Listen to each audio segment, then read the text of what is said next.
The first time I saw her, I almost tripped over my own feet, because the girl next door looked like she had stepped out of a dream, with her hair catching the afternoon sun and her smile so effortless that it felt impossible to look away. And when I waved nervously, she waved back, but there was something odd in the way her eyes lingered, as if she already knew me or remembered moments we hadn't shared, and I told myself it was just the excitement of moving into a new neighborhood. Yet every day after that I found myself waiting for her by the fence, just to catch a glimpse, to hear her laugh, to feel that strange tug in my chest that made the air around me feel electric. But then the little things started to unsettle me. Notes appeared on my door, plain white with sharp black lettering that read things like, "Be careful," and "Do not follow her too closely." And whenever I mentioned her to the neighbors, their eyes went blank, as if I had spoken nonsense, and my attempts to talk to anyone in the HOA office ended with polite smiles and a cold insistence that everything was fine. Yet my instincts screamed that they knew more than they were letting on, and the girl herself seemed to defy ordinary explanation. She appeared in places I hadn't seen her walk to. She laughed at jokes I hadn't made, and at night, when I swore the house was empty, I could hear her humming softly outside my window, but when I looked, she would vanish like mist, leaving behind the faint scent of roses and something else I couldn't name, something old and lingering. And one evening I dared to follow her after she disappeared into the small grove behind her house, and I saw her standing by the trees, staring at a spot in the distance as if she were watching someone long gone. And when she finally turned and looked at me, I felt a shiver run down my spine, because her eyes held a sorrow too deep for someone I had just met, and I wanted to speak, to ask her name, to ask her why she felt so familiar, but my voice failed. And then the HOA truck rolled slowly down the street, lights flashing faintly even though it wasn't nighttime, and a man in a crisp uniform stepped out, walked toward me, and in a voice that was calm yet carried an unshakable authority, he said, "You shouldn't be here, not with her." And I laughed nervously, thinking it was some strange joke, but the fear in his eyes told me it wasn't, and that night I lay awake, staring at the ceiling, replaying every encounter, every whisper, every strange flicker of movement in the shadows, and a single thought consumed me. Why did she feel alive? Yet every person I asked seemed to forget she existed the moment I looked away. Why did the HOA care so much about keeping me away? And why did her presence feel like both a blessing and a warning? And I knew I was falling for someone I couldn't fully touch, someone who was already a ghost in the fabric of the world I had just moved into. And yet despite the warnings, despite the fear, I found myself walking to her gate again the next morning, heart hammering, hoping against all reason that she would be there, that she would smile, that she would exist in the way I desperately needed her to, not as a memory, not as a warning, but as a living presence, because love, even in the strangest, most impossible circumstances, refused to listen to logic, and I realized I was already too deep, already trapped in something beautiful and terrifying, and nothing the HOA said or did could stop me from chasing the girl next door whose life might have ended 12 years before I even knew her name. The next days blurred together in a haze of longing and fear, because every time I tried to talk to her, to touch her hand or hear her speak my name, the world around us seemed to shift.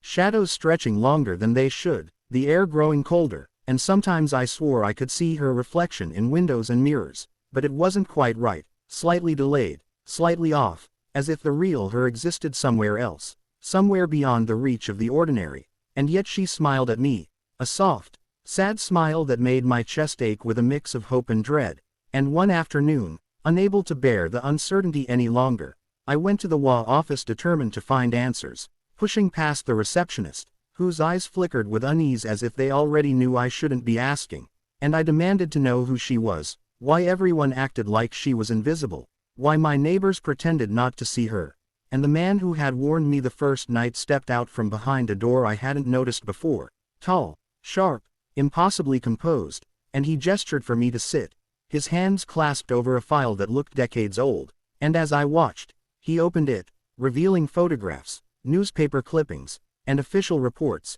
each one more disturbing than the last. And then he said in a voice calm and unflinching, "You need to understand something. She isn't alive, not in the way you think. She died 12 years ago." And I laughed, a harsh, incredulous laugh, because it had to be a joke, right? It had to be some elaborate ruse by the HOA to scare newcomers, but the photos showed her smiling in school pictures, with friends, a tragic accident at the lake, the file detailing every detail of her last day, her favorite music, her last words, and the sudden hollow realization hit me like a punch, twisting my stomach and making my hands shake, that the girl I had fallen for, who had walked beside me, laughed at my clumsy jokes, who had whispered my name softly under the streetlights, wasn't alive, and yet she had felt so real, every heartbeat, every glance, every shared moment now tinged with impossibility. And the man continued, "We let her linger here because she chooses to stay, but she's not of this world anymore, and you, if you continue,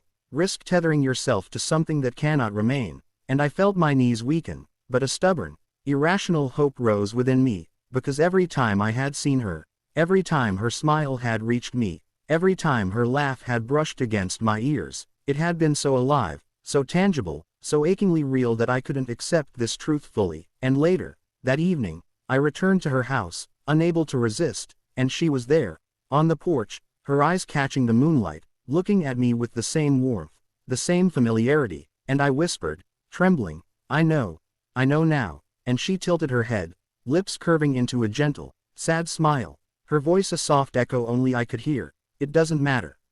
Love doesn't care if I'm gone." And for a moment, the world held its breath, the wind stilling, the shadows pausing, and I reached for her hand, feeling nothing but the cold emptiness of air. Yet in my mind, in my heart, I could feel her pulse, faint but persistent, a tether between life and death that neither logic nor fear could sever. And I realized that the HOA's warnings, their rules, their attempts to control what lingered in the neighborhood, could not erase the bond that had formed, that even in death, she chose to exist in the space between worlds for me, for this impossible love. And I knew, as I stood there trembling under the pale light, that I was a fool, hopeless and entranced, and yet I would follow her beyond reason, beyond fear, because some connections refused to die, and maybe, just maybe, the girl next door who had died 12 years ago was waiting for me to see her, to believe in her, and to love her anyway, no matter the cost. And as the wall lights flickered distantly across the street, I felt her presence so close, so undeniably real, that I whispered back, "I'm not afraid," and in the quiet, her laughter, soft, echoing, eternal, filled the night, and I knew nothing would ever be the same.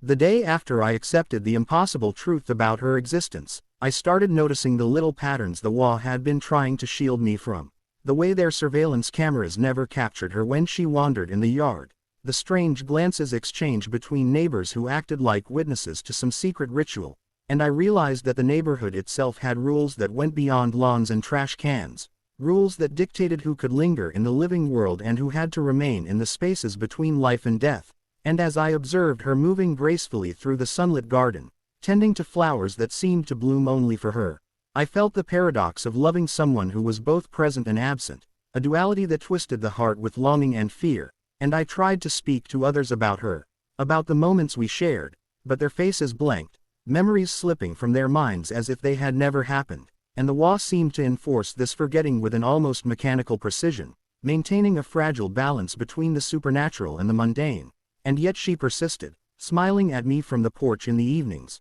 humming the tune I had heard on my first night, a melody that seemed older than the neighborhood itself, older than the laws that the HOA claimed to uphold. And I realized that her continued presence depended on secrecy, on the unspoken agreement that her existence was both a gift and a burden. And as days passed, I found myself following subtle signals she left. Flowers arranged in specific patterns, faint trails of light that flickered in corners, notes scrawled in dust on windowsills, each message a reminder that she was there, that she mattered, that the ephemeral moments of love we shared were fragile yet profoundly real. And one evening, when the sun dipped below the horizon, painting the sky in colors too vivid to be ordinary, I walked to the edge of the grove behind her house and found the HOA's patrol car waiting, engine idling quietly, a man stepping out and nodding at me with a mixture of warning and resignation, and he handed me a small key, saying nothing, only letting the gesture convey that some doors could be opened only by those who were willing to see beyond the rules. And I understood that this key was not for a lock I could touch but for a passage I could perceive, a bridge between my world and hers. And when I stepped through the grove, I saw her standing beneath the oldest oak tree, light filtering through leaves, illuminating her in a halo that felt like memory and promise combined. And I approached, and she reached for me, and in that instant, the air shimmered, time seemed to fold, and I realized that the HOA's rules, their endless insistence on control, could not dictate the feelings that existed between hearts willing to acknowledge the unseen, and as I held her hand, the world settled into a strange equilibrium where rules and love coexisted uneasily, where boundaries existed only to be respected and understood, not to imprison or sever connection, and I learned to walk carefully, honoring the delicate space she occupied, understanding that love is not always about possession, but about recognition, about reverence for what cannot always be held or explained, and as the night deepened, I whispered that I would never take her presence for granted, that I would protect her story in my heart even when others forgot, and in the quiet that followed, I felt a profound clarity that the wall, with all its authority, could not impose meaning upon the bonds between beings, living or otherwise, and I realized that the moral of my experience was that true love is an act of awareness and respect, that sometimes the most important relationships require patience, discretion, and the courage to embrace the extraordinary with humility and care, and that even in worlds governed by rules and fear, love persists when it is nurtured with understanding, empathy, and a willingness to see beyond the surface of life and death, because in the end, the measure of connection is not how the world perceives it but how deeply it is honored by those who are present to experience it.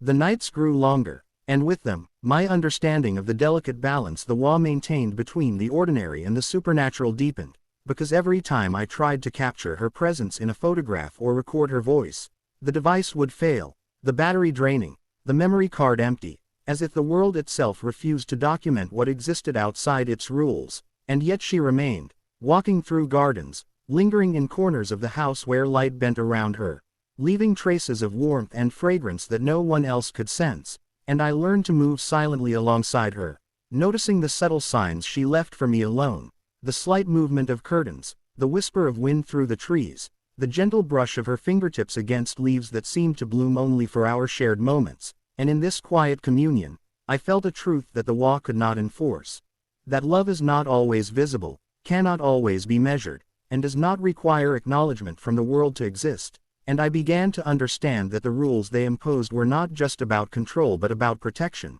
about preserving the fragile boundary between the living and the lingering, because to disrupt it recklessly could erase everything, and I honored their unspoken wisdom even as I defied their restrictions in my heart, choosing to see her fully, to embrace the impermanence of each encounter, to treasure every glance, every laugh, every whisper as if it were both a gift and a warning. And one evening, as the sun dipped low, casting the neighborhood in a soft golden haze, she led me to the edge of the grove, where the oldest trees arched like guardians over the earth, and she turned to me, eyes reflecting the fading light, and in that moment, I felt the full weight of love and responsibility intertwined, because to love her was to acknowledge the rules that held her here, to respect the boundaries that defined our interactions, and to understand that desire alone could not dictate reality, and I realized that my own heart had grown in ways I had never expected, learning patience, restraint, and the humility to accept the extraordinary without trying to possess it, and as we stood there in silence, I whispered that I would honor her story,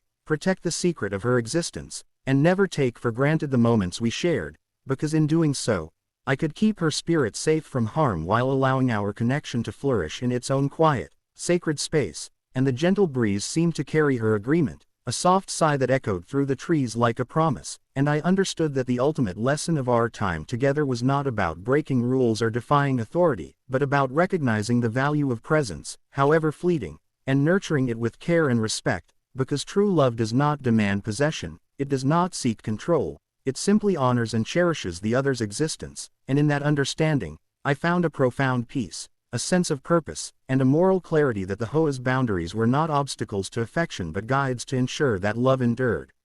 without destruction, and as the night deepened and stars began to pierce the velvet sky, I felt her hand brush against mine once more, light as air yet heavier than any weight I had known, and I realized that even in worlds governed by rules, where the living and the lingering coexist, love persists when it is tempered with respect, awareness, and the courage to embrace the extraordinary without trying to change it. And I carried that lesson in my heart, knowing that some connections are sacred not because they are permanent, but because they are honored fully while they exist, and that sometimes the greatest act of love is to see, to protect, and to let exist what the world cannot always acknowledge.